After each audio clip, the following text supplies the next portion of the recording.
여기서부터 이제 할게요. 그래서 제가 방금 전에 말씀드렸던 요소들 있잖아요. 요소들 텐서, 저희는 텐서 데이터는 모두 텐서로 표현을 하고요. 텐서와 그 다음에 오퍼레이터, 그리고 모듈이 있는데 제가 방금 전에 오퍼레이터로만 연결되어 있는 그래프를 사용한다 했죠. 모듈은 오퍼레이터를 상속받고 있어요. 그래서 모듈도 정확히 말하면 오퍼레이터입니다. 오퍼레이터고요. 그 다음에 그러한 것들을 연결시켜 놓은 그래프가 있고, 그 다음에 로스 펑션이 있고요. 옵티마이저가 있어요. 걔네들을 모두 조합시켜가지고 학습 가능한 신경망 모델을 구성할 수 있도록 하는 게 뉴럴 네트워크입니다. 저희는 한마디로 뉴럴 네트워크는 사실은 저희가 원하는 값은 여기까지예요. 네트워크 아웃풋을 보고 저희가 클래시피케이션을 보통 하죠. 클래시피케이션 문제를 풀 때는 로스를 보진 않잖아요. 사실 로스를 보진 않는데 학습이 가능하려면 로스 펑션이 필요하다고 제가 말씀을 드렸어요. 펑션화 시켜가지고 옵티마이징을 해야 되기 때문에 제가 로스 펑션이 꼭 필요하다고 했습니다. 학습 가능한 신경망 모델을 구성할 수 있도록 하는 게 뉴럴 네트워크고요. 형태는 오퍼레이터로 이루어진 이 그래프를 가지고 있고, 이를 사용해서 로스 펑션과 옵티마이저, 파라미터를 가지고 있는 옵티마이저를 이용해서 신경망을 학습하거나 혹은 실행시키거나 하는 제어하는 작업을 할 수 있는 메서드들을 가지고 있습니다. 뉴럴 네트워크 코드를 일단 보시게 되면요, 이제 이게 필드예요. 데이터 필드 쪽인데 데이터 필드 쪽을 자세히 살펴보면 여기 오퍼레이터가 있어요. 이 오퍼레이터는요, 여기에 나와 있는 모든 오퍼레이터들을 다 말합니다. 네, 이 모든 오퍼레이터를 다 말해요. 근데 이제 이 오퍼레이터를 가지는 이유는 내가 전체 오퍼레이터를 다 가지고 있느냐를 확인해야 돼가지고 전체 그래프를 가지고 있는 거고요. 이제 여기에서 중요한 건 executable 오퍼레이터를 따로 가지고 있어요. executable 오퍼레이터는 이 파라미터 부분을 제외한 실제 실행시키는 연산에 참여하는 오퍼레이터들을 말합니다. 연산에 참여하는 오퍼레이터들만 따로 가지고 있는 이유가 뭐냐면 forward propagate 할 때 파라미터는 제가 뭐라 그랬죠? 오퍼레이터긴 한데 가짜 오퍼레이터라고 했죠. 가짜 오퍼레이터는 forward propagate를 하지 않아요. 가짜 오퍼레이터는 forward propagate란 연산 자체를 실행할 필요가 없어요. 그렇기 때문에 걔네들은 forward propagate 연산에 참여하진 않겠죠. 값으로만 가지고 있는 거예요. 그래서 executable 오퍼레이터만 forward propagate, backward propagate 연산에 참여할 수 있게 하기 위해서 얘를 따로 가집니다. 컨테이너는 제가 예전에 말씀드렸다시피 STL 구조로 어레이를 표현하는 클래스고요. 그 다음에 인풋이 있는데요. 중요한 점이 저희 네트워크가 결과적으로 인풋을 받아야 결과물을 나타낼 수 있잖아요. 그 인풋이 뭔지는 알고 있어야 돼요. 왜냐하면 인풋은 항상 루프를 돌 때마다 바뀌죠. 루프를 돌 때마다 인풋 새로 넣어줘야 되잖아요. 그 인풋이 어느 공간인지 알고 있어야 되는데 여기에서 인풋은 얘하고 디자이어드 아웃풋이에요. 이 두 개 다 인풋이 되겠죠, 사실상으로는. 그래서 얘네들의 공간을 미리 알고 있게 해줍니다. 이 인풋이. 이거는 저희는 지금 코드상으로 명시적으로 사용자가 알려줘야 돼요. 얘네 두 개가 인풋이라는 걸. 그거 나중에 코드로 보여드릴 텐데요. set input이라고 하는 이제 그걸 사용을 해요. set input이라고 하는 메서드를 사용을 하고요. 그걸 사용을 해서 인풋 쪽에 다다르게 되면 저희가 그래프를 분석을 할 때 아웃풋에서부터 BFS로 이제 그래프를 분석을 하거든요. 다들 이제 알고리즘이나 데이터 구조에서 듣는 그 BFS인데, 그래서 그 BFS로 할 때 BFS가 끝나는 구간이 어디냐를 알아야 되잖아요. 그 끝나는 구간을 저희는 인풋으로 넣습니다. 사실 굳이 인풋으로 넣지는 않아도 돼요. 왜냐하면 인풋은 다른 인풋을 받고 있지 않기 때문에 엣지가 연결되어 있지 않으면 그 구간에서 끝내게 되는데, 일단 명시적으로 알려주고는 있어요. 그 다음에 파라미터. 제가 파라미터 왜 들고 있어야 된다 그랬었죠? 성결이 형? 파라미터를 따로 들고 있어야 되는 이유가 왜?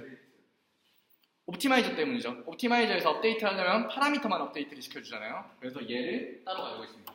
결과적으로 이거 빼고 executable 오퍼레이터와 파라미터 이 두 개에는 여기에 들어있는 이 오퍼레이터와 똑같은 요소들이 다 들어가 있는 거예요. 다만 분리시켜서 가지고 있죠. 얘는 실행시키는 애, 얘는 업데이트하는 애. 뉴럴 네트워크는 이걸 분리시켜서 가지고 있어요.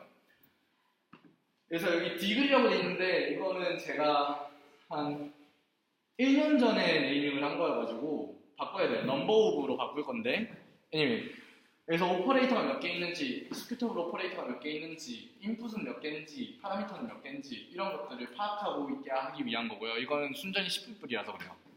사실 얘네들도 다 가지고 있긴 하거든요. 근데 C++ 코딩을 할 때 여러분들이 주의해야 되는 건 자바는 어레이가 자체적으로 랭스를 가지고 있죠. 랭스를 알고 있게 짜여져 있어요. 자바는. 그런데 C++는 그렇지 않아요. 스트럭트로 보통 같이 가져가줘야 되는데 저 같은 경우에는 안전성을 위해서 따로 가지고 이렇게 데이터베이스를 마련해 놓은 거예요. 처음에 구조를 잡을 때는 사실 얘네가 컨테이너가 아니라 이중 포인터였거든요. 이중 포인터는 사실상 랭스를 가지고 있을 수 없었기 때문에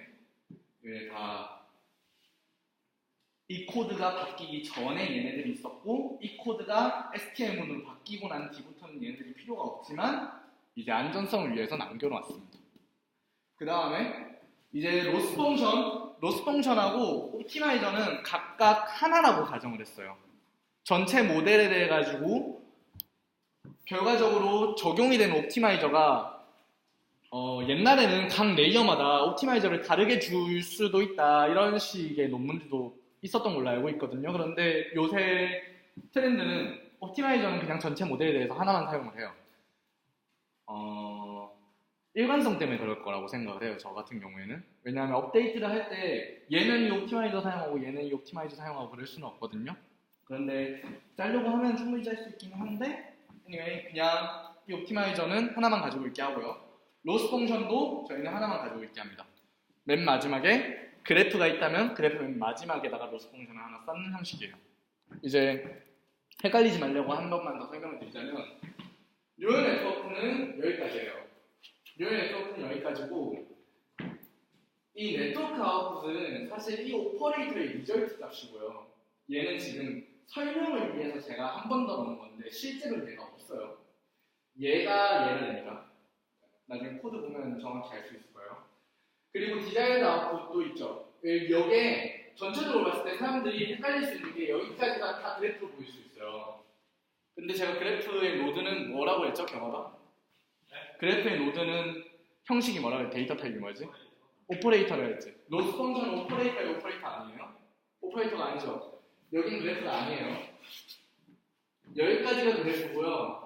얘의 결합값과 디자이어드 아웃풋을 파라미터로 받는 로스 펑션은 따로 연결되어 있습니다.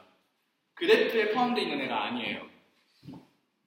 제가 항상 이제 논문이나 그런 데에다가 항상 설명을 넣어놓는데 얘는 그래프에 포함되어 있지 않기 때문에 여기에서도 익스큐터블 오퍼레이터 쪽에 들어가 있는 게 아니라 따로 로스 펑션이라는 객체가 존재를 하는 겁니다. 이건 저번에도 한번 설명을 했던 것 같은데 다시 한번 설명을 드리자면 로스 펑션은 기본적으로 포워드 프로파게이트, 백워드 프로파게이트를 할 수 있는 익스큐터블 오퍼레이터 성질을 가지고 있는 건 맞아요. 하지만 기본적으로 뉴럴 네트워크의 결과값을 위해서 있는 게 아니라 뉴럴 네트워크를 학습시키기 위한 요소로서 존재하는 거고요. 그렇기 때문에 로스 펑션은 기본적으로 오퍼레이터와는 그 개념이 달라요. 뉴럴 네트워크 안에서. 그래서 개념적으로 분리시키기 위해서 분리시켜 놓은 이유도 있고요. 나중에 아마 일주일 후나 2주일 후쯤 코드를 보게 되면은 개념적인 거 이외에도 구현적인 부분에서도 조금 차이가 벌어지는 거를 제가 설명을 한번 해드리게 될 거예요. 그때는 경협이가 아마 발표를 하게 되겠죠. 그 부분에 대해서. 로스 펑션 경협이 담당이지? 네, 그렇고요. 디바이스 같은 경우에는 저희는 CPU 디바이스와 GPU 디바이스를 동시 지원을 하죠. 근데 다만 이제 전체 네트워크가 얘는 CPU에서 돌고 얘는 GPU에서 돌고 이럴 수 있어요. 이럴 수 있는데 GPU 부분에서 얘는 이 GPU에서 돌고 얘는 이 GPU에서 돌고 그러면은 이제 오버헤드가 굉장히 심해요. 왜냐하면 GPU끼리 통신을 해야 되는데 GPU 간 통신은 호스트를 건너온 다음에 이쪽으로 가는 그런 방법이 있고 GPU 간 통신 그거 연결선으로 연결을 시키는 방법이 있는데 구현은 제가 어떻게 하는지 몰라요. anyway 그렇게 좋은 방법은 아니에요. 그리고 바로 곁에 있는 GPU가 아닌 이상 데이터 통신이 어렵거든요. 그래서 한 번 돌 때 뉴럴 네트워크는 한 디바이스에서 돌게 만들어 놓습니다. 기본적으로. 디바이스를 알고 있어야 되고요. 내가 지금 어느 디바이스에서 돌고 있느냐. 그 다음에 ID 오브 디바이스는 이제 GPU가 여러 개가 있으면은 이 뉴럴 네트워크는 2번 GPU, 1번 GPU 이렇게 지정을 할 수 있도록 만들어 놨습니다. 현재 코드가 그렇게 짜여져 있고요. 나중에 제가 구현을 하게 될지 다음 기수나 다다음 기수에서 구현을 하게 될지는 모르겠지만 디스트리뷰티드 러닝을 위해 가지고 멀티 GPU를 사용하게 될 때는 뉴럴 네트워크가 모친 뉴럴 네트워크가 하나 존재한다면 서브 뉴럴 네트워크가 존재하게 될 거예요. 실제 뉴럴 네트워크는 배치 100을 가지고 있는 애, 배치 100을 사용해가지고 배치 사이즈가 100인 애를 사용해서 학습시키는 뉴럴 네트워크가 있다면은 디스트리뷰티드 뉴럴 네트워크는 이 배치를 미니 배치로 나눠요. 예를 들어 5개가 있다면은 배치 사이즈를 20으로 하는 뉴럴 네트워크가 5개가 서브로 존재하게 만들고요. 얘네가 각각 포워드 백워드를 한 다음에 업데이트를 한 다음에 이 업데이트한 내용을 이쪽으로 보내는 이 형식을 따르게 되면은 이 형식은 브로드캐스트 방식이라고 해가지고 브로드캐스트 멀티 GPU 방식이에요. 이런 방식을 취하게 될 수도 있고요. 한마디로 뉴럴 네트워크가 이런 식으로 있다면은 하나만 디바이스 하나만 선택한다고 했죠. 이 경우가 되면 서브 뉴럴 네트워크들이 생겨서 얘는 1번, 얘는 2번, 얘는 3번, 4번, 5번 이렇게 GPU를 설정을 하게 해가지고 돌게 만들면 된다는 거예요. 아마 그런 식으로 구현을 하게 될 것 같고 제가 앱스트랙션을 다 해놨는데 구현을 제때 할지는 잘 모르겠어요. 그런 방식이 있고 사실은 요새는 이 방식이 아니라 다른 방식으로 업데이트를 하는데 그거는 지금은 중요한 게 아니니까 넘어가도록 하겠습니다. 나중에 관심 있으신 분은 All Reduce Lim이라는 거를 한번 찾아봐봐요. 요새는 멀티 GPU를 할 때 업데이트를 그 방식으로 합니다. 그런 식으로 하기 때문에 ID 오브 디바이스가 결과적으로 멀티 GPU를 할 때도 중요한 데이터 필드가 돼요. 그런 이유 때문에. 이런 것들에 대해서 자세히 알고 있으면 나중에 코드 보실 때 좀 더 수월하겠죠.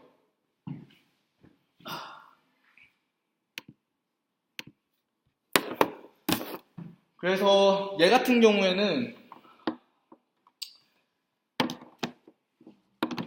참 마음처럼 되는 일이 없네.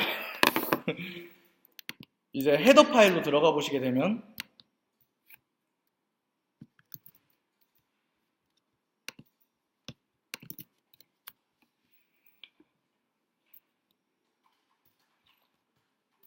이렇게 방금 보여드렸던 데이터 필드가 여기 있죠. 데이터 필드가 여기 있고 사실상 이제 중요한 부분이 있는데 여기에서 제가 중요한 것들을 하나하나만 짚어드릴게요. 방금 말씀드렸던 set input 있죠?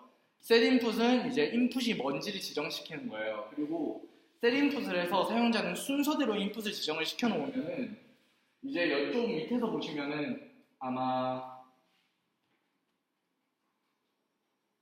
feed input tensor라는 게 있어요. 그러면은 바깥에서 사용자가 텐서를 feed 해줘야 되잖아요. feed 해준다는 의미는 다들 알고 있죠? 그래서 feed를 해주게 된다면은 여기에서 set input 할 때 순서대로 넣었다면은 순서대로 feed를 하면 돼요. 순서대로 feed가 들어가요. 여기에 점점점 돼 있는데 이거는 가변인수 함수라 그래가지고 내가 여인수를 몇 개 넣을지 이쪽에 숫자를 적어놓고 똑같은 타입으로 이쪽에다가 똑같은 타입의 인수를 넣으면은 그대로 들어가도록 되어 있는 그런 함수예요. 이거는 C 문법이고요. printf에서 %d, %f 한 다음에 옆에 그 순서만큼 이렇게 넣는 거랑 그거랑 똑같은 방식이라고 보시면 돼요. printf가 이걸로 되어 있거든요. 네, 그 뜻이고요. 그래서 여기에다가 만약에 내가 인풋을 2개를 넣고 싶다 그러면 여기 2를 넣고 인풋 오퍼레이터를 여기다 하나, 2개 이렇게 넣으면은 나중에 feed 할 때는 2를 넣고 순서대로 하나, 2개 넣으면 순서대로 들어가요. 그쪽에 텐서가. feed가 순서대로 들어가게 돼 있어요. 그렇게 되어 있고요. 그래서 set input을 먼저 하게 되고 그래프를 다 연결을 시키면은 아웃풋 오퍼레이터가 하나 나올 거잖아요. 맨 마지막 오퍼레이터.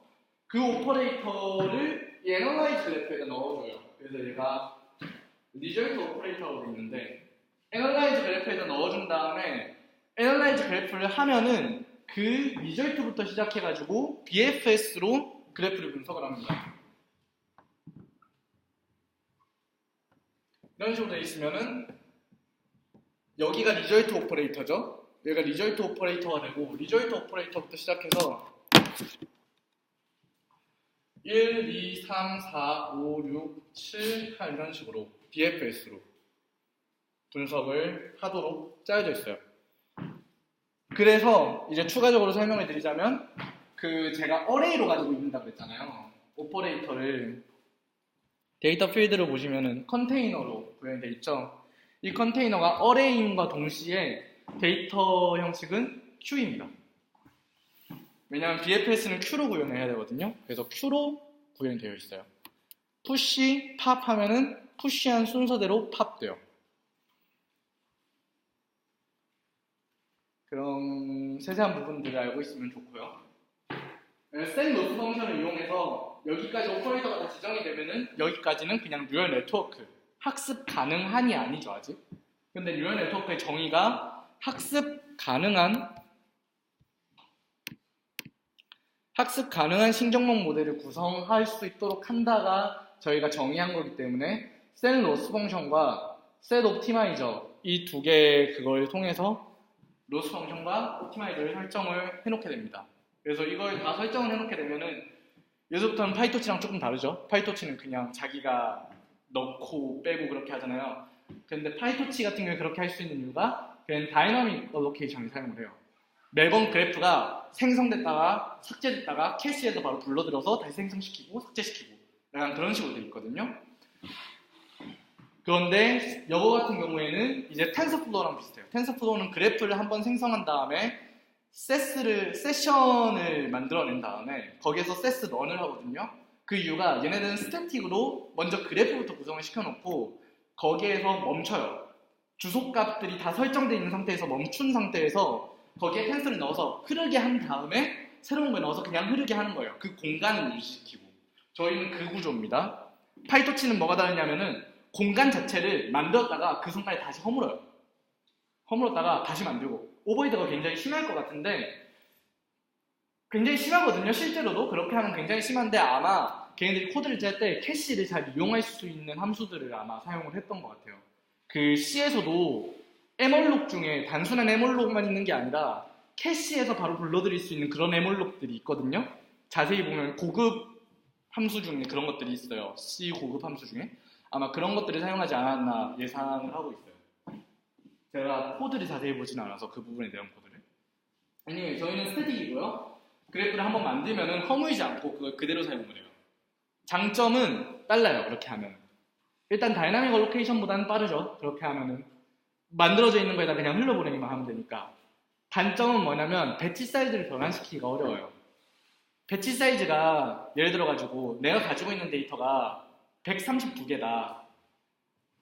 뭔가 숫자가 좀 이상하긴 한데 배치 사이즈를 10을 사용했다 그러면은 13번까지는 괜찮아요. 그런데 맨 마지막에 2가 애매하게 남죠. 파이토치 같은 경우는 그 2를 가지고 다이나믹 얼로케이션을 시키기 때문에 배치 사이즈가 줄어든 형태의 그래프를 다시 만들어낼 수가 있거든요. 그런데 물론 그렇게 하는 사람은 거의 없는 걸로 알긴 하지만 그냥 버려버리지. 근데 저희는 그건 불가능해요. 그런 단점이 좀 있습니다. 근데 그렇게 크게 신경 쓸 만한 단점은 아니라고 생각해서 보완하진 않았고요. 아직 나중에 구현하고 싶으신 분이 계신다면 배치 사이즈를 변환시킬 수 있는 그런 것도 한번 구현을 해봐봐요. 나중에 필요할 수도 있어요. 그런 것들을 가지고 있고 그래서 애널라이즈 그래프에서는 그러한 그래프들을 만들어 놓으면 나중에 피드 인풋 텐서를 통해서 피드를 시키면 인풋이 흐르기만 합니다. 저희. 그 흐르는 건 도대체 어떻게 정의가 되어 있느냐라고 되어 있는데 얘는 게터들이고요.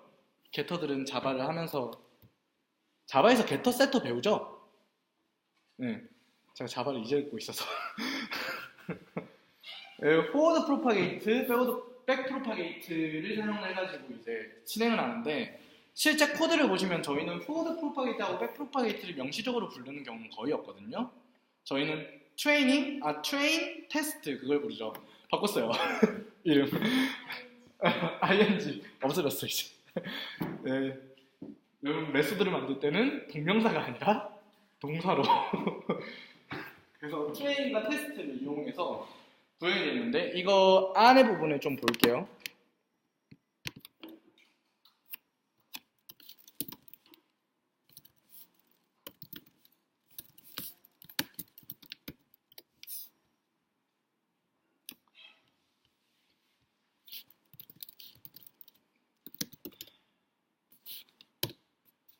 네. 일단 첫 번째로 train이라는 걸 사용을 하게 되면 이쪽 함수로 들어와요. 이 함수의 의미가 뭐냐면은 내가 디바이스를 CPU를 쓰고 있냐 GPU를 쓰고 있냐를 먼저 확인하겠다는 거예요. 그래서 만약에 CPU를 쓰고 있으면 어떻게 되냐? 이제 train on CPU를 불러들여서 CPU의 forward propagate만 다 실행을 시키고요.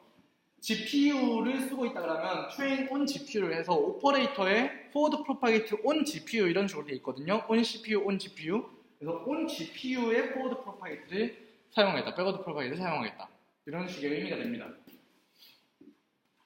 그래서 이것들을 이용해가지고 안으로 좀 더 들어가면 train on CPU를 볼게요. 사실 GPU랑 거의 다를 게 없어요. 이게 on GPU냐 on CPU냐 그 차이인데 리셋 오퍼레이터 리절트라고 돼 있어요.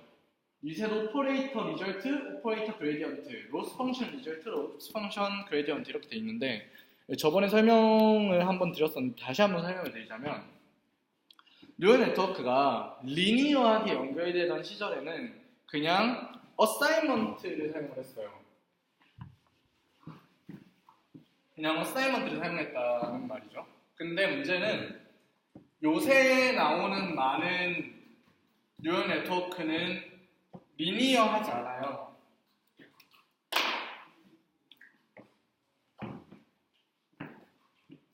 보이세요? 뒤에 보여요? 네. 리니어하지 않잖아요. 그럼 여기에서 연산을 했어요, 만약에. 여기서 포워드 프로파게이트 연산을 해서 리절트를 만들어냈죠? 여기에서 포워드 프로파게이트를 해가지고 리절트를 만들어냈어요. 만약에 이쪽이 더한 오퍼레이션이었다고 치자고요. 여기가 더한 오퍼레이션이었어, 만약에. 그러면은 이쪽에서 얘하고 얘가 더해지는데 어떤 식으로 정의를 보통 하냐면은 이런 식으로 정의를 보통 한다는 거예요. 플러스를 보통 사용한다는 거예요. 이렇지 않게 구현할 수도 있지만 대부분은 이렇게 구현을 해놔요. 약간 특성상 그레디언트도 각각 다른 데서 그레디언트가 구해졌을 때 그 그레디언트를 합치려면 만약에 이쪽에 있었고 이쪽에서 이런 식으로 왔다 치면은 이쪽에서 구해진 그레디언트가 있고 이거에 대한 이쪽에서 구해진 그레디언트가 있어요. 이거에 대한 그러면 그 그레디언트들은 두 개를 더하거든요. 각자에서 오는 그레디언트를 이 이론에 대해서는 나중에 매트릭스 멀티플리케이션을 하면서 좀 더 자세하게 설명을 드릴 거예요. 아마 다음 주 목요일이 될 텐데 하여튼 플러스 능을 사용하는데 플러스 능을 사용하게 되면 어떻게 되냐면 기존의 값이 0이 아니면 덤프가 돼요. 계속해서 이상한 값 위에 이상한 값이 계속해서 더해진단 말이죠. 그러면 이제 값이 폭발해버리죠. 값이 폭발해지는 것도 문제가 아니라 이상한 값을 구해버리죠. 이상한 값을 구해버리기 때문에 리셋을 시킵니다. 그래서 각 오퍼레이터의 리절트를 리셋시키는데 여기에서 리셋시킨 오퍼레이터는 정확히 말하면 익스큐터블 오퍼레이터예요. 그 파라미터의 리절트 값은 우리가 사용하는 컨스탄트 값이기 때문에 걔네들을 리셋을 시켜버리면 안 돼요. 걔네들을 리셋시키지 않고 안쪽 구현에 들어가 보면 아마 익스큐터블 오퍼레이터들의 리절트, 익스큐터블 오퍼레이터들의 그레디언트들을 이제 리셋을 시키는 걸 볼 수가 있을 거예요. 그레디언트를 리셋시키는 건 파이토치에서는 기본적으로 파라미터의 그레디언트를 리셋시키는 그 과정하고 비슷하다고 생각을 하시면 돼요. 근데 이거는 그쪽은 아니고 아마 파이토치에서는 그걸 명시적으로 안 해줄 수 있는 이유가 다이나믹 얼로케이션을 해서 그런 것 같아요. 매번 새로 만드니까 그때마다 이제 초기화를 해서 만들겠죠. 저희는 이제 만들어져 있는 그래프에다가 대고 한번 돌리고 난 뒤에 텐서만 바꿔서 다시 돌리는 거기 때문에 리셋 과정이 필요한 거고요. 리셋을 다 하고 나면은 순결한 상태로 되어 있으니까 뉴럴 네트워크가 그 상태에서는 이제 포워드 프로파게이트를 진행을 시키고 백 프로파게이트를 진행을 시킵니다. 포워드 프로파게이트와 백 프로파게이트는 어떤 식으로 정의가 되어 있느냐 보면은 포워드 프로파게이트는 익스큐터블 오퍼레이터를 0부터 해서 순서대로 넘버 오브 익스큐터블 오퍼레이터 순서대로 해서 포워드 프로파게이트를 진행을 시키고요. 이거는 BFS로 이미 분석이 끝난 상태의 오더이기 때문에 이 오더를 따라도 된다는 가정이 있어요. 저희 뉴럴 네트워크 안에서는. 그래서 포워드 프로파게이트를 순서대로 실행을 시키고요. 그 다음에 얘네들 포워드 프로파게이트만 다 실행시킨다고 해서 끝나는 건 아니죠. 로스 펑션도 포워드 프로파게이트를 해줘야죠. 그래서 로스 펑션까지 포워드 프로파게이트를 한 다음에 그냥 끝냅니다. 프로시저를. 백워드 프로파게이트는 반대예요. 로스 펑션부터 백 프로파게이션을 먼저 해줘야 돼요. 로스 펑션부터 시작하는 거니까요. 백 프로파게이션은. 로스 펑션에서 백 프로파게이트를 먼저 해준 다음에 여기 보면은 이게 거꾸로 가요. 포문이 거꾸로 돌아가요. 익스큐터블 오퍼레이터 끝에서부터 거꾸로 돌아와서 백 프로파게이트를 시킵니다. 여기에서. 그런 다음에 끝내요. 여기까지 끝내고 나면은 트레인이기 때문에 트레인 같은 경우에는 파라미터를 업데이트까지 다 해줘야겠죠. 옵티마이저에서 업데이트 파라미터를 부르면은 자기가 이미 나중에 보면 알겠지만 파라미터 어레이를 이미 가지고 있어요. 옵티마이저는 가지고 있어야만 해요. 가지고 있어서 가지고 있는 애들의 주소값을 가지고 있는 거기 때문에 걔네들이 그레디언트가 이미 다 구해진 상태겠죠. 백프로파게이트에서 그걸 이용해서 자기가 가진 옵티마이저 성질을 이용해서 뭐 그레디언트 디센트 옵티마이저를 사용하거나 아다그레이드 RMS 프로 그런 것들을 이용해서 이제 업데이트 파라미터를 실행을 시킵니다. 여기까지 이해가 되셨나요? 이런 과정들을 순서대로 거치게 되고요. 저희는 그래서 명시적으로 보통 트레인을 사용해요. 이밸류에이션도 해야 되겠죠. 이밸류에이션을 하게 될 때는 이제 트레인이 아니라 테스트를 사용하고요. 테스트에서는 그레디언트 쪽은 우리가 신경 쓰지 않겠다라는 가정이 있어요. 그래서 리셋을 시킬 때도 그레디언트를 리셋시키진 않아요. 백프로파게이트 어차피 안 할 거기 때문에 할 때 하면 된다라고 해서 리절트만 리셋시키고 포워드 프로파게이트만 부릅니다. 그런 다음에 그냥 리턴해버려요. 백프로파게이트는 할 필요가 없죠. 전혀. 그래서 이거를 한다는 걸 잘 알아두시면 좋을 것 같아요. 여기까지 질문 있나요? BFS BFS 코드요?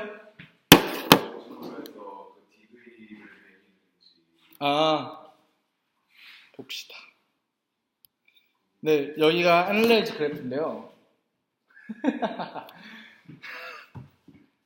BFS 코드랑 거의 똑같아요. 그래서 여기 보시면은 일단 Q를 먼저 만들어요. 저희가 컨테이너가 Q라 그랬잖아요. 비어있는 Q를 하나 먼저 만들고요. 거기에다가 먼저 리절트 오퍼레이터를 푸시합니다. 여러분들 BFS 코드 잘 기억을 떠올리면 될 것 같아요. BFS에서는 아마 여러분들이 C로 데이터 스트럭처를 배웠다면은 스트럭처를 만들어가지고 거기에 링크드 리스트를 구현해서 그걸로 해가지고 BFS를 구현을 해봤을 거예요. 구현을 안 해봤더라도 아마 그런 식으로 배웠을 거예요. 여러분들 다 데이터 스트럭처 with C 그 책으로 공부하셨잖아요, 그렇죠? 그래서 스트럭처로 돼 있을 텐데 영어는 클래스로 돼 있다 뿐이지 링크드 리스트예요. 링크드 리스트로 연결되어 있고요. 더블드 링크드 리스트로 돼 있어요, 저희는. 그래서 푸시를 하고 여기에서 이제 아웃 부분을 널로 해놓고요. 컨테이너 이제 넥스트 오퍼레이터라는 게 있는데 넥스트 오퍼레이터가 컨테이너로 구현되어 있는 이유는 이제 이 오퍼레이터에서 제가 이 오퍼레이터는 봤죠. 그 다음 오퍼레이터를 분석할 거잖아요. BFS는 자기한테 연결되어 있는 걸 먼저 다 보겠다라는 거거든요. 여기에 만약에 3개의 오퍼레이터가 연결되어 있었다면은 이쪽에서 얘네들을 순서대로 넣어요. 이게 넥스트 오퍼레이터예요. 이쪽에다 넣을 거. 이쪽에다 푸시를 하거든요. 그래서 순서대로 꺼내는 그런 식으로 되어 있어요.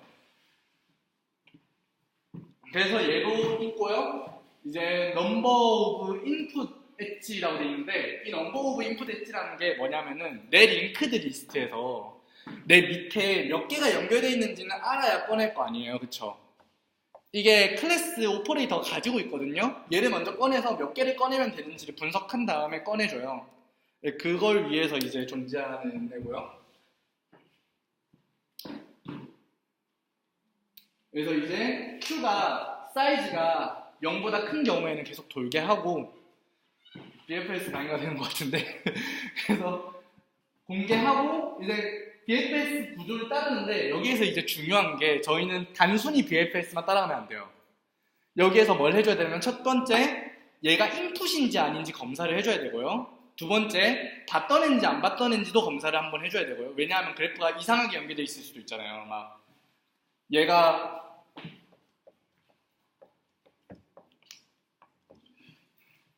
여기에서 연결됐다가 여기에서 얘 분석했는데 얘도 얘 분석하려고 하고 그럴 수도 있잖아요. 그쵸? 근데 얘는 이미 한번 봤던 애기 때문에 분석할 필요가 없죠. 넣으면 안 되잖아요. 약간 그런 식으로 해서 얘가 밸리드한지 안 밸리드한지까지 검사를 해줘야 돼요. 예, 그런 검사가 여기에서 이루어집니다. 일단 인풋이 아닌지부터 확인을 하고요. 인풋이 아니면 분석을 해줘야겠죠.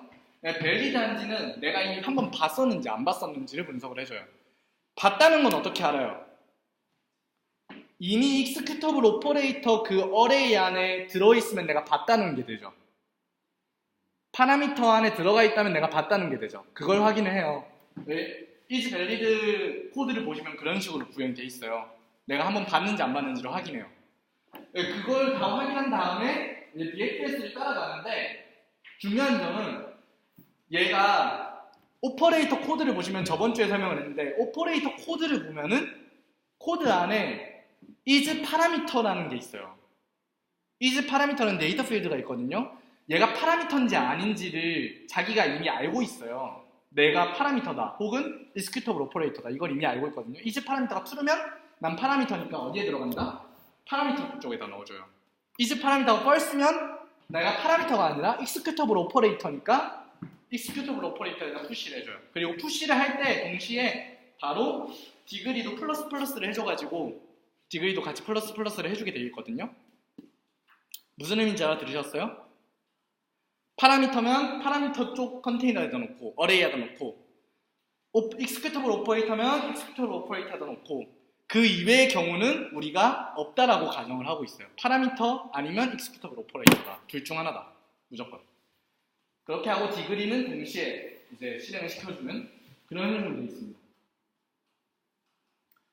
여기까지 질문? 이해 안 되는 부분 있어요? 네. 그래서 이런 식으로 해서 BFS로 분석을 하면서 동시에 분리를 시켜서 가져가요. 네. 그런 식으로 코드가 구현이 되어 있어요. 꽤 생각보단 깔끔하죠? 아까 스크린 할 때는 executable operator 디그리를 사용하고 파라미터 디그리를 사용하는 경우는 옵티마이저. 그렇죠. 옵티마이저에서는 파라미터 디그리를 사용하게 되어 있어요. 근데 이제 네. 그러면 오퍼레이터 컨테이너의 개념은 executable 오퍼레이터, 파라미터 오퍼레이터, 그 컨테이너의 합집합 맞아요. 이렇게 이해지는 거예요. 네, 맞아요. 그렇게 되어 있어요. 근데 아마 제가 지금 정확하게 모르겠는데 인풋도 거기에 포함이 될 거예요, 아마. 오퍼레이터. 네, 인풋도 전체 오퍼레이터는 포함이 될 거예요. 왜냐하면 전체 네트워크 중 하나라서 얘가 자, C는 자바와 달리 가비지 컬렉터가 없어요. 제가 딜리트를 할 때 일일이 다 딜리트를 해줘야 되거든요. 네, 그걸 이미 가지고 있는 거고요. 아, 방금 전에 이제 파라미터 디그리 물어봤잖아요. 옵티마이저는 파라미터 디그리를 같이 안 가져가요. 그냥 파라미터 컨테이너만 가지고 가거든요. 왜냐하면 컨테이너 안에도 데이터 필드가 있어서 여기 보시면 get 사이즈 돼 있는 거 보이세요? 컨테이너에서 get 사이즈를 하면 자기 사이즈를 말해줘요. 그걸로 이제 분석을 하는데 옵티마이저에서는 얘가 파라미터 디그리를 가지고 있는 이유는 그 딜리트를 할 때 필요해서 그래요. 이렇게 딜리트를 할 때 원래 필요했는데 지금은 필요가 없죠. 왜냐하면 딜리트를 할 때 어디서 다 딜리트를 해주냐면 오퍼레이터가 방금 뭐라 그랬죠? 합집합이라고 했죠.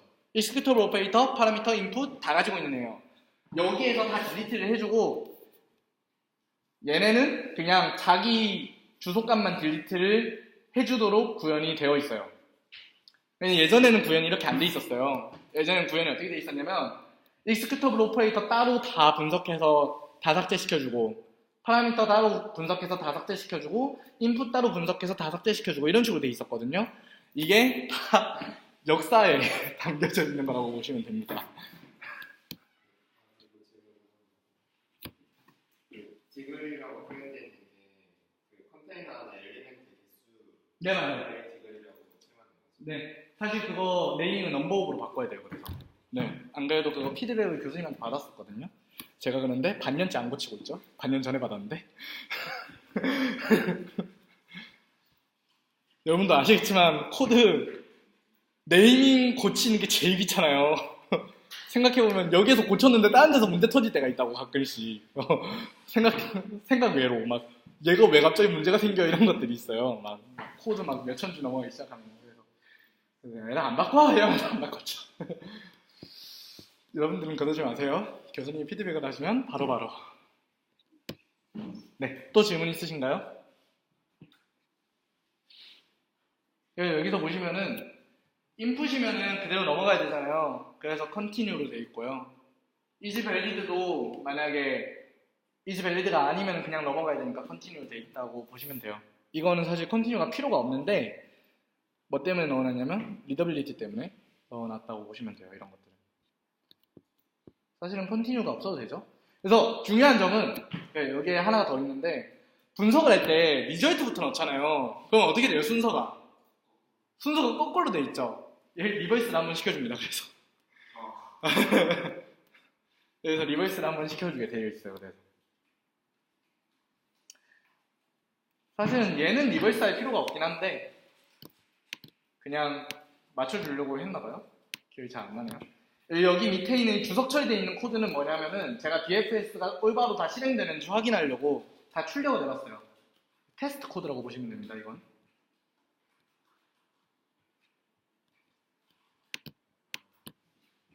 네, 질문 있어요? 다들 되셨나요? 네. 뉴럴 네트워크는 그래서 이런 식으로 약간 보시면은 모든 요소들을 종합 지어가지고 다 유기적으로 연결시켜서 하고 있죠. 그리고 하나 더 좋은 거는 뉴럴 네트워크에서 별의별 이상한 짓을 다 해줘요. 저희는 얘가 하이 레벨 인터페이스라는 그 명칭 아래 별의별 이상한 짓을 다 해주는데 어큐러시도 얘가 다 구할 수 있고요. 어큐러시도 구할 수 있게 돼 있고요. 이제 맥스 인덱스도 구할 수 있고요. 저희는 뭐까지 구할 수 있어요? 탑5 어큐러시까지 구할 수 있습니다. 탑5는 왜 필요하냐면 이미지넷 때문에 끼워넣었어요. 이미지넷에서는 탑5를 봐야 되거든요. 왜? 그래서 네, 그쪽에서 쓰면 되죠 이제. 이거는 자랑스러운 윤동희 학우님께서 조언을 했습니다. 네, 이런 재밌는 짓거리를 하고 있다는 거. 이제 그 윗규 개발자분들은 나중에 저희 거 사용해 주실 잠재적 고객분들께서 윗규 개발자분들께서는 이제 앱스트랙션에 대해서 한 번 더 생각해 볼 필요가 있는데 모듈에서 해주는 짓을 뉴럴 네트워크가 똑같이 하고 있어요. 사실은. 네. 생각해 보면은 이 애널라이즈 그래프하고 이 코드들 있죠. 애널라이즈 그래프하고 이즈밸리드, 이즈 인풋, 셋 인풋 얘네들이 모듈에 그대로 구현돼 있어요. 여기에는 역사적인 이유가 있는데 저번에 설명해드렸죠. 제가 저번 주에 오셨던 분들한테 설명을 해드렸는데 다시 한번 설명해드리자면 이거는 알아둬야 될 것 같아서 저희 코드가 구현이 된 게 아마 이분들은 기억하실 거예요. 원래는 모듈이 없었어요. 옛날에 이거는 레이어였죠? 레이어가 없었어요. 오퍼레이터하고 이거 왜 안 나와? 오퍼레이터하고 그 다음에 뉴럴 네트워크만 있었어요. 저희가 원래는. 근데 하이레벨 인터페이스가 필요하다. 왜냐하면 레디넷이나 덴스넷이나 약간 반복되는 구조들이 가진 어떤 그래프 형태를 표현하기 위해서 레디넷이 마이크로소프트에서 논문을 낼 때 레이어를 몇 개를 쌓았냐면 160 몇 개를 쌓았거든요. 160 몇 개를 오퍼레이터 하나하나 그대로 찍어가지고 코드에 넣는다고 생각해봐요. 162줄만 돼요. 그래프 하나 정리하는 데만 162줄이거든요. 근데 레지넷은 반복되는 구조가 있죠. 레지듀얼 블럭이라고 해가지고 레지넷은 다 안다고 가정을 할게요. 그런 반복되는 구조를 표현할 수 있는 게 필요하다라는 게 들어와서 레이어라는 걸 구현을 하게 됩니다. 근데 사실 레이어를 구현을 안 할 생각이었어요. 어떻게 구현할 생각이었냐면 어차피 뉴럴 네트워크에서 그래프를 만드는데 뉴럴 네트워크들끼리 합쳐가지고 그래프를 생성할 수 있게 만들면 더 좋지 않을까 라는 생각 때문에 이 뉴럴 네트워크를 합칠 수 있는 어떤 메소드를 만들려고 했어요. 이분들도 아마 처음 들을 것 같아요. 이 이야기는. 제가 구현하다가 삭제시켰어요. 왜 삭제를 했냐면 저희 앱스트랙션이 처음 설계를 잘해야 된다는 거예요. 그래서 교수님께서는 별로 불만이 없으신 것 같지만 저는 살짝 불만이 없었거든요. 처음 설계가 제가 잘못한 것 때문에 오퍼레이터들끼리 연결되어야 된다는 앱스트랙션이 있었죠. 저희가 오퍼레이터들끼리 연결해야 되는데 뉴럴 네트워크는 오퍼레이터를 자기 데이터 필드에 가질 정도의 하이 레벨을 갖고 있어요. 근데 얘가 오퍼레이터랑 연결될 수는 없는 거야. 그래프에 서브 그래프로서 오퍼레이터에 연결될 수가 없는 거예요. 오퍼레이터에 연결되려면 오퍼레이터여야 되는데 뉴럴 네트워크가 오퍼레이터를 상속받기 시작하면은 상속 구조가 꼬이기 시작해요. 그 순간부터 리버이스 되거든요. 이렇게 이 상속 구조가 꼬이는 걸 발견한 순간 망했구나 라고 이제 하게 되고, 그래서 모듈이라고 하는 새로운 오퍼레이터를 상속받는 하이레벨 인터페이스를 정의를 하게 됩니다.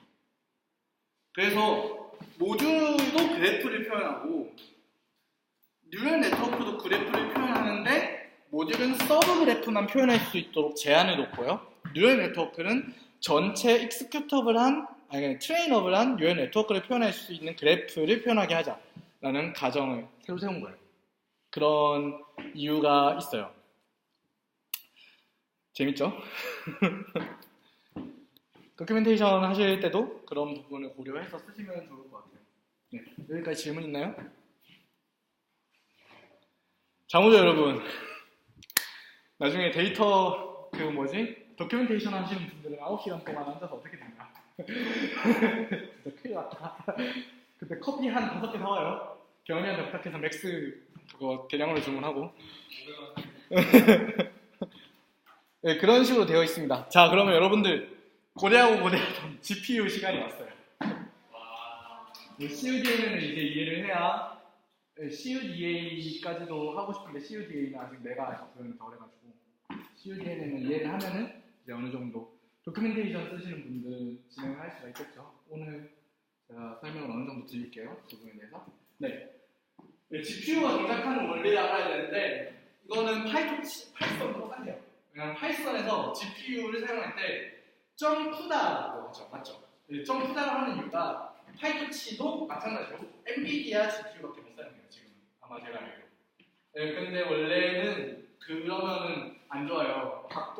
과도점 체제가 되고 있죠. 경제학상 그렇게 좋진 않아요. 근데 엔비디아가 지금 그래픽 카드 시장을 다 먹어버리고 있기 때문에 아무나 좀 살아줬으면 좋겠는데.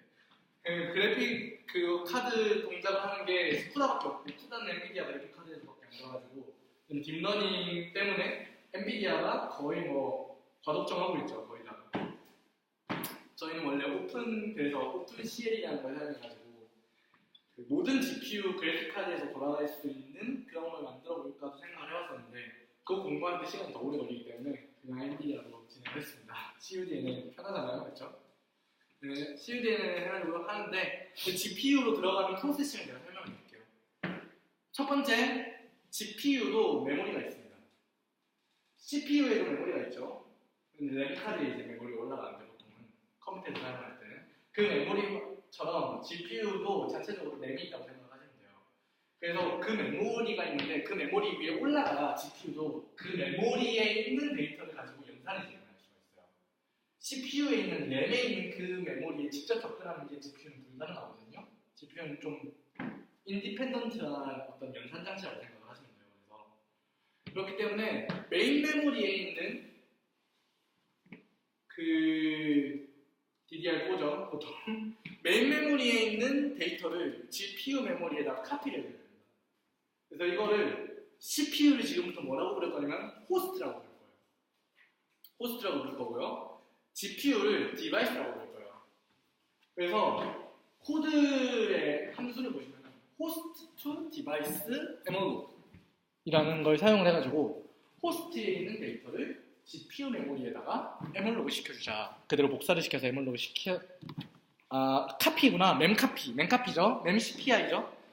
먼저 알로케이션을 해서 여기에다가 먼저 메모리 공간을 잡아놓은 다음에 mem카피를 해가지고 이렇게 호스트 투 디바이스 mem카피를 진행을 하게 됩니다. 그 코드가 어디에 있냐면 저희는 데이터를 어떤 클래스로 표현한다 그랬죠, 혜원아? 아니, 데이터. 그렇지, 텐서 클래스로 표현을 하죠. 텐서에 구현이 돼 있어요, 기본적으로. 그런데 텐서 안에서도 진짜 데이터는 어디에 저장돼 있죠, 은서야? 어떤 클래스였지? 쉐이프 클래스랑 또 하나 더 있었잖아. 롱어레이. 사람들아, 외웠죠? 그 몇 개 된다고, 그거. 네, 저희는 텐서 안에서 데이터를 저장하는 롱어레이라는 클래스가 있고요. 쉐이프를 저장하는 쉐이프라는 클래스가 있어요. 이거 두 개를 조합해서 텐서를 표현을 하거든요. 그래서 롱어레이 쪽에 데이터를 저장하기 때문에 롱어레이에 이제 보면은 alloc on GPU라는 게 있어요. alloc on GPU라는 게 있고요. 여기에서 보면은 이제 CUDA emaloc이라는 게 있어요. emaloc이랑 똑같죠, 거의? 네, CUDA emaloc을 하는데 이제 주소로 사용할 주소 공간에 넣고요, 파라미터로. 그 다음에 이게 이제 데이터 사이즈 오브 인트 곱하기 그거 있잖아요. 그거랑 똑같아요. 네, 그걸 이용해서 emaloc을 먼저 해주고요. 그 다음에 여 밑에 보면은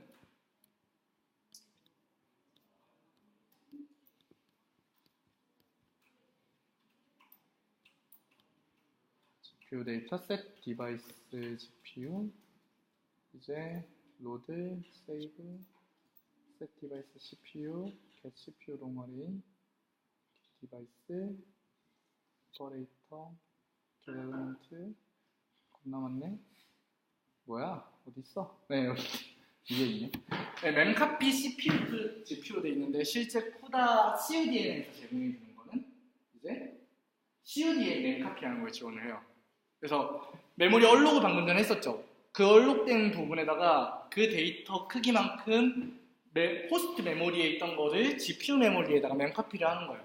근데 이제 내가 GPU에 있는 걸 꺼내올 건지 CPU에 있는 걸 꺼내올 건지 그거는 알려줘야 될 거 아니에요. 사실 GPU에 있는 데이터를 CPU로 복사하고 싶을 수도 있고 CPU에 있는 데이터를 GPU로 복사하고 싶을 수도 있잖아요. 그걸 어떻게 파악을 하냐면 파라미터를 줘요. 아마 인원이나 그런 걸로 돼 있는 것 같은데 CUDA 멤카피 호스트 디바이스 라는 걸 하면은 호스트에서 디바이스로 멤카피를 해줘라. 저희는 좀 더 쉽게 보라고 멤카피 CPU to GPU라고 적어놨습니다. 저희는 이 함수를 사용을 하고요. CPU 데이터를 GPU로 복사를 할 때. 반대는 GPU to CPU고요. 마찬가지로 똑같으면서도 CUDA 멤카피 디바이스 to host라는 걸 사용하도록 되어 있어요. 이걸 이용을 하게 되면은 결과적으로 메인 메모리에서 GPU 메모리로 멤카피를 할 수 있게 됩니다. 그러면 여기를 올렸으면은 GPU에 정의되어 있는 프로시저를 사용할 수 있겠죠. 프로시저는 이미 있다고 가정을 할게요. 그러면은 그 프로시저로 execute를 해요. 다만 그 프로시저의 특징은 뭐냐? 패러렐한 동작을 보통 표현합니다. 기본적으로. 그래서 병렬 처리가 가능한 동작을 보통 하고요. 딥러닝이 안 될 뻔했다가 다행히도 기승전 이제 성공할 수 있었던 이유가 병렬 처리가 가능해서 그랬어요. 선형대에 배우는 모든 연산들은 대부분 다 병렬 처리가 가능한 연산들이거든요. 매트릭스 연산들은 그런 연산들이 많아요. 그래서 그런 연산들을 정의할 수 있는 GPU가 동시대 때 이제 한 2010년대부터 갑자기 이제 발전하기 시작하면서 딥러닝 여기다 사용하면 되겠다 이런 식으로 해가지고 이제 성공하기 시작한 거거든요. GPU에서 이제 코어가 여러 개가 있는 거죠. GPU는 코어가 되게 많죠. 뭐 CPU처럼 막 코어가 8개 있는데 각 코어가 성능이 굉장히 좋잖아요. GPU 코어는 성능은 어느 정도는 이제 리저너블한 정도의 성능을 가지고 병렬 처리를 하는 거예요. 병렬 처리를 하고 GPU 쪽에서 그 메모리가 이제 만들어지면은 GPU 쪽에서 리절트 값이 만들어지잖아요. 그러면 반대로 GPU 메모리에 올라가 있는 데이터를 CPU 쪽으로 복사를 시켜서 그런 식으로 가져오는 그런 형식의 활동을 진행을 합니다. 근데 이게 여기에 상당히 주의를 해야 될 점이 여기에 있는 CPU는 execute를 하려면 instructor processing을 하려면 결국 CPU를 사용해야 된다는 거고 컴퓨터 구조에서 CPU가 진행을 할 때 그냥 컨트롤을 넘기는 그런 식이라고 생각을 하시면 돼요. 그런데 여기서 중요한 거는 한 번 연산하고 CPU로 또 들고 오고 CPU에서 또 연산하고 다시 GPU로 보라고 이거를 4번 반복을 하게 되면은 굉장히 느려져요. GPU랑 CPU는 물리적인 거리가 굉장히 좀 떨어져 있는 편이거든요. 왜 안 먹어? 물리적인 거리가 좀 떨어져 있는 편이에요. 물리적인 거리가 떨어져 있는데 얘를 매번 연산할 때마다 CPU를 올렸다가 GPU를 올렸다가 CPU를 올렸다가 GPU를 올렸다가 이렇게 되면은 당연히 느려지겠죠. 당연히 느려지는 것 때문에 교수님께서 초반에 짜셨던 코드는 그런 식으로 구현되어 있어서 교수님께서 그때는 그렇게 짰더니 좀 느리더라. 그래서 우리한테 주문을 하셨던 게 GPU를 메모리를 한번 복사하면은 모든 오퍼레이터가 GPU에서 동작하는 거라는 그 데이터를 남겨서 GPU에서 쭉 이런 네트워크를 진행시키고 맨 마지막에 CPU를 복사하는 격언값만 CPU로 복사하는 그런 과정을 거치게 만들어라 라고 이제 주문을 하셨던 게 바로 2018년 2월달입니다. 그래서 그때 구현을 완료를 한 게 2018년 4월달이고요. 그렇게 해가지고 구현을 되어 있어요. 그래서 본래 CPU에서 실행하는 연산 대신 GPU 연산을 사용할 수 있도록 했고요. CPU가 호스트고 GPU가 디바이스예요. 그래서 그런데 이제 부득이하게 GPU에서 구현이 힘든 연산들도 있을 수도 있겠죠. 사실 그런 연산은 없고 우리 실력이 부족한 걸 수도 있겠지만 그런 연산들이 존재한다면 어쩔 수 없이 CPU를 한번 들고 와야 돼요. CPU에서 연산을 진행할 수 있게 하기 위해서. 그때 CPU로 들고 올 때 그 과정들이 막 복잡해지기 시작하면은 어떻게 되겠어요? 동기화가 안 돼서 결합값이 이상해질 수 있겠죠. 유연 네트워크 전체 결합값이. 그래서 저희는 그런 것들을 자동으로 해줄 수 있게 막아놨어요.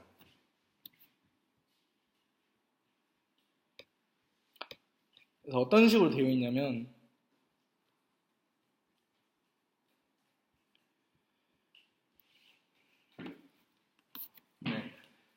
GPU 데이터를 가져가는 경우가 있고 여기가 CPU 돼 있어서 CPU 데이터를 가져가는 경우가 있어요. 예를 들어가지고 이 꺽쇠 오퍼레이터를 사용할 때는 CPU 데이터를 가져가겠다는 거예요? GPU 데이터를 가져가겠다는 거예요? 동의요? CPU 데이터에 접근하는 거예요? GPU 데이터에 접근하는 거예요? CPU 데이터에 접근하는 거거든요. 이거는 기본적으로. 물론 GPU 프로시저 안에서는 이걸 사용할 때 GPU 데이터에 접근하는 거긴 한데 저희 코드는 기본적으로 CPU에서 동작한다는 걸 가정하에 돌리죠. 이 꺽쇠 오퍼레이터를 사용할 때는 CPU 데이터에 접근한다라고 가정을 하고 돌리는데요. 근데 이제 만약에 GPU 데이터로 설명을 하고 있으니까 GPU 데이터 그냥 저거로 넘어가야겠다. 잠시만요. 컨트롤 F 이렇게 하면은 여기에서 이 오퍼레이터를 사용하게 되면은 CPU 데이터에 접근하게 되는 건데 만약에 내 디바이스가 현재 GPU에 있어요. GPU에 있으면 어떻게 해줘야 돼요? GPU에 있는 데이터를 CPU로 한번 가져온 다음에 연산을 실행을 해야 되겠죠. 그래서 디바이스는 항상 롱어레이 디바이스는 저희가 굳이 바꿔주지 않아도 지가 스스로 매번 동기화를 시켜요. 보시면은 이제 귀여운 문구들 있죠. 원인 normally is allocated in device latest time. 최근에 GPU에 올라가 있었다. 그러니까 GPU에서 CPU로 옮겨줘라. 이러면서 지가 자동으로 해줘요. 그런데 이 문구 한 번도 본 적 없죠. 실행시키면서. 왜 본 적이 없냐면 디버그로 막아져 있어요. 디버그를 CUDN은 define 해가지고 CUDN은 해가지고 보통 CUDN은 코드 사용하죠. 디버그도 마찬가지로 그걸로 하면은 이 문구가 한 번 루프 돌 때 여러 번 떠요. 굉장히 여러 번 떠요. 이 문구가 뜨게 돼 있고요. 그냥 이런 게 없으면은 지가 알아서 그냥 자동으로 바꿔줍니다. CPU로 바꿔주고 CPU로 동기화를 시킨 다음에 데이터를 가져가요. 여기까지 이해되셨나요? 그래서 저희 논문을 보시면은 논문에 자동으로 CPU 데이터와 GPU 데이터를 동기화시켜주는 기능을 가지고 있다라는 내용이 들어가 있어요. 그 내용의 코드가 이 코드라고 보시면 됩니다. 그리고 이 코드는 여기에만 있는 게 아니라 여러 군데 있어요. CPU와 GPU가 고차될 수 있는 모든 구분점에 다 있습니다. 이거 디버깅 하는데 겁나 오래 걸렸어요. 언제 교차되는지 제가 찾을 수가 없겠더라고요. 디버깅 하는데 꽤 오래 걸렸던 것 같아요. 한 일주일 걸렸어. 그런 코드고요. 그래서 이론으로 다시 넘어가면은 이걸 동기화하는 작업을 저희는 자동으로 거치고 있고요. 도큐멘테이션 팀들은 이거를 잘 테이션으로 좀 적어놔 주시면 좋을 것 같아요. 오늘은 좀 빨리 끝낼 수 있도록 해보겠습니다. 휴식 시간? 그러면 일단 GPU 동작이가 했으니까 휴식 시간 한 5분 정도 가질게요. 네, 53분쯤에 다시 시작할게요. 이해 좀 되세요? 돼요?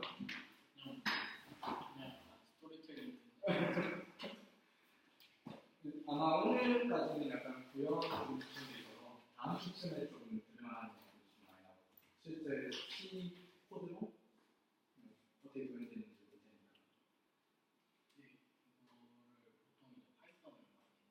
네.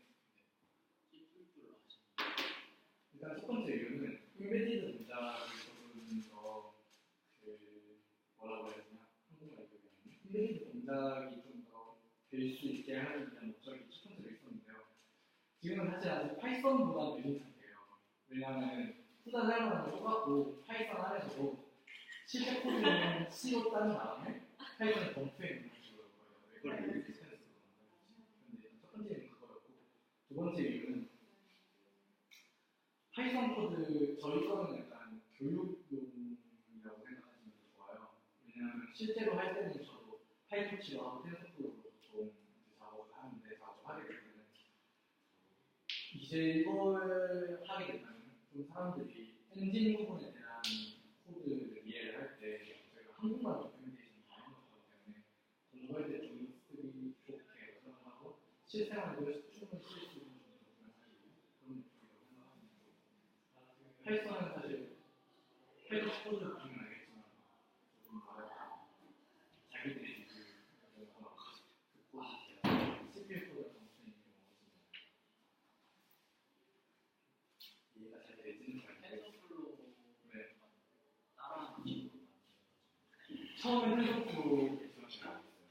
그런데 이제 나중에 보시면 알겠지만 뉴럴 네트워크 쪽이나 이런 부분을 보시면 파이토치 벤치마크가 많이 돼 있구나라는 것도 느끼고 그래서 로우 단계는 텐서플로우 벤치마크가 많이 돼 있고요.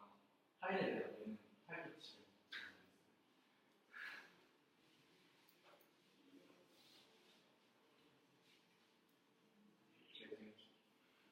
벤치마크가 많이 있어요.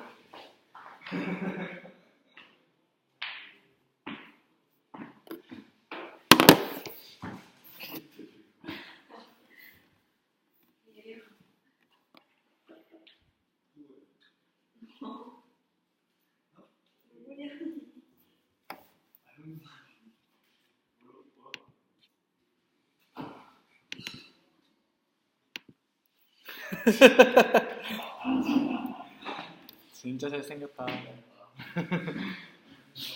누가 찍었노?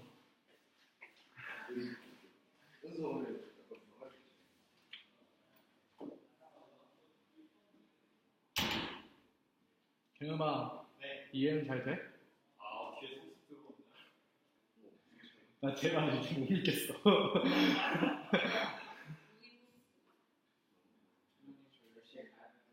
아, 가셔도 돼요. 네? 아, 다 설명해요. 그때는.